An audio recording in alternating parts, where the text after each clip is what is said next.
सही जीत कर आए हो कि गलत जीत कर आए हो, मुझे नहीं पता कौन कौन गलत जीत कर आया है, कौन कौन सही जीत कर आया है, लेकिन और बहुत सारे नाम ऐसे भी हैं जो उधर बैठे हुए हैं जिनको जितवाया गया है, मैं वो भी ले सकता हूँ नाम।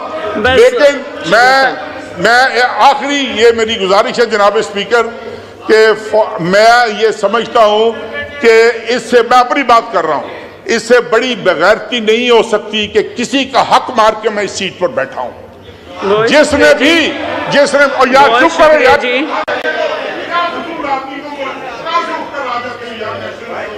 बस बहुत शुक्रिया तारिक बशीर चीमा साहब, बहुत मेहरबानी, तशरीफ रखे साहब का माइक ऑन कीजिए। जी बहुत शुक्रिया डिप्टी स्पीकर साहब। अब ये आपको डिस्टर्ब कर रहे हैं, आप इन्हें समझाते नहीं। चेयरपर्सन साहिबा, आपको हम हमेशा डिप्टी स्पीकर साहिबा के नाम से ही बुलाते थे जब आप सिंध में डिप्टी स्पीकर साहिबा थी, और प्लीज़ टू सी हमारी ख़वातीन को उन सीट्स पे बैठ के अल्लाहुम्मा सल्लि व सल्लिम मुबारक अला सय्यिदना मोहम्मद व आले मोहम्मद। क्योंकि मेरे भाई का नंबर है तो मैं 1 मिनट के अंदर ही बात करता हूँ।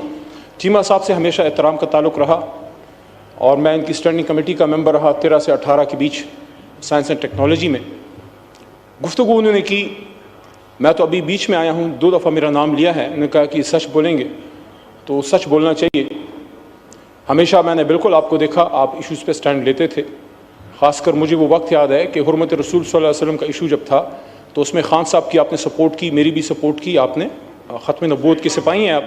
लेकिन कुछ चीज़ें मैं रिकॉर्ड दुरुस्त करना चाहूँगा। देखिए, मैं आपको चीमा साहब दोष नहीं देता, आपकी पार्टी की पॉलिसी होगी, आपकी भी एक पार्टी है, आपके सीनियर हैं शुजात साहब।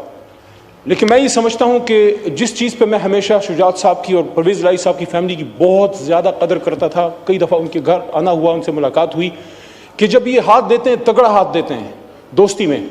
अफसोस कि साइफर वाले मामले पे पता नहीं कहाँ से इशारा आया कि आपको पीछे हटना पड़ा।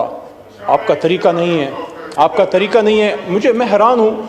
मुझे वो जगह याद है जहाँ मेरा दूसरा बड़ा भाई मक्सी साहब बैठे हैं और वहाँ से मेरे बड़े भाई चीमा साहब ने एक स्पीच की थी। चीमा साहब, आपको याद होगा, और मैं और मुराद सईद एक दूसरे को देख रहे थे। उस दिन चीमा साहब ने मुराद और मेरे और शहरियार भाई से ज्यादा खान साहब को सपोर्ट किया था, डिफेंड किया था।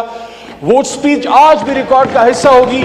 मेरी ख्वाहिश होगी कि इस स्क्रीन पे वो स्पीच जो चीमा साहब ने खान साहब की सपोर्ट में की थी और उस स्क्रीन पे वो स्पीच जो आज खान साहब के खिलाफ की है, दोनों चलाएं और फिर फैसला आप करें कि सच कौन बोल रहा है। Thank you.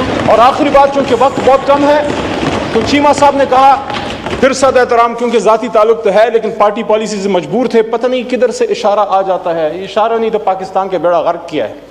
इसलिए तो उस दिन मैंने कहा कि यहाँ फैसले करो यार, हमारी लीडरशिप है लेकिन आप भी लीडर्स हैं, अली मोहम्मद साहब लोग हैं यहाँ पे आए हुए हैं, सच्ची हक की बात किया करें। मेरी तरफ तो डिप्टी, तो ऑनरेबल चेयरपर्सन साहिबा, आखिरी बात, सिर्फ 10-15 सेकेंड। मुझे वो वक्त याद आता है और आज मैं चीमा साहब से एक्सपेक्ट करता हूं, बड़े भाई से, कि मैं सच बोल रहा हूं, आप भी बोलें। अगर इस बात में झूठ है तो आप मुझे कहें, अल्लाह के 100 नामों के नीचे हैं, कि इमरान खान साहब ने 17 सितंबर 2018 को मैं काबीना का हिस्सा बना एज ए स्टेट मिनिस्टर। शहरार भाई पीछे बैठे हैं, जरताज भी बैठी है हमारी बहन, वो भी इस काबीना का हिस्सा थी। वो मेरे थोड़े बाद काबीना का हिस्सा बनी। ऑनरेबल चेयरपर्सन साहिबा, इमरान खान साहब की ये आखिरी बात बता के फिर मैं बैठता हूं। मीटिंग खत्म हुई, एजेंडा क्लियर हुआ। खान साहब ने आजम खान साहब से पूछा, जो PS2 प्राइम मिनिस्टर थे, SPM, कि आजम साहब क्या एजेंडा क्लियर हो गया है? उन्होंने कहा जी सारा कुछ क्लियर हो गया है। उन्होंने कहा कि तमाम सरकारी लोग ऐवान से, हाउस से चले जाएं, मैंने अपने वजीरों से कुछ बात करनी है। और जब वो चले गए, दरवाजे बंद हुए, सिर्फ हम रह गए और खान साहब रह गए।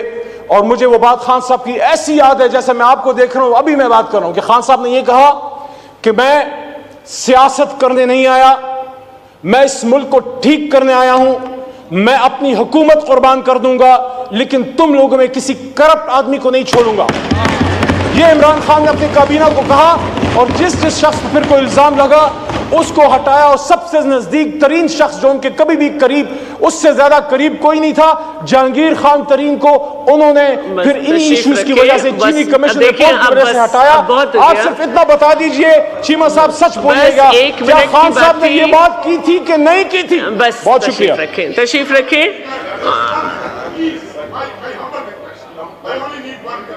ठीक है, इनका माइक ऑन कर दे, जी। लेकिन इसके बाद जनाब मैं नहीं स्पीकर, किसी को इजाजत बिल्कुल दूंगी। सही बात किया उन्होंने। अली मोहम्मद खान ने, मेरा भाई है, मैं दिल से उनकी इज्जत करता हूँ, प्यार करता हूँ उनसे। नेक आदमी, शरीफ आदमी है। मैं एक चीज़ को क्लियर करना चाह रहा हूँ कि हम बड़ी नेक नीति के साथ 2018 में बड़ी नेक नीति के साथ हमने हाथ बढ़ाया था इनकी तरफ कि शायद इस मुल्क के हालात बेहतर होंगे। जिस स्पीच का ये जिक्र कर रहे हैं, खुदा के लिए वो चलवाएं और डेट के साथ चलवाएं कि किस तारीख को मैंने वो स्पीच की थी।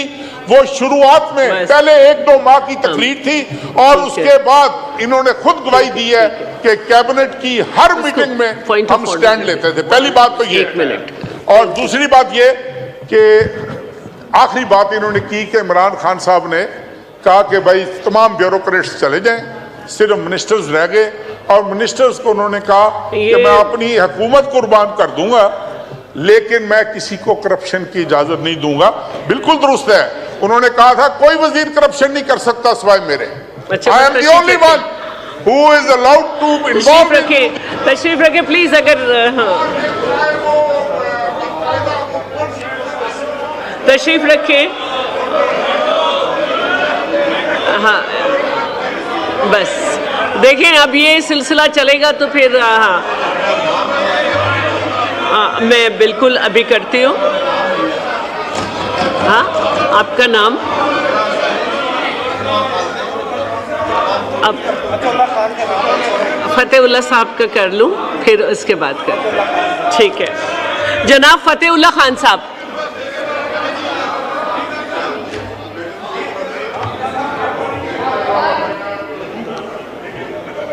औज़ु बिल्लाहि मिनश शैतानिर रजीम, बिस्मिल्लाहिर रहमानिर रहीम। Order in the house, order in the house.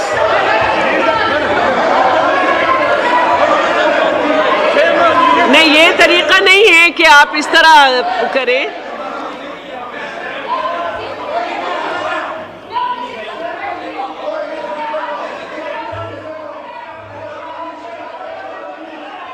नहीं, प्लीज आप लोग अपनी नशिस्तों पे तशरीफ रखें।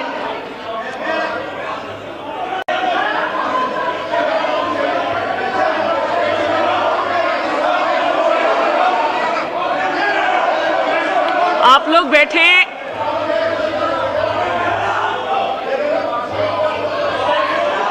क्या है?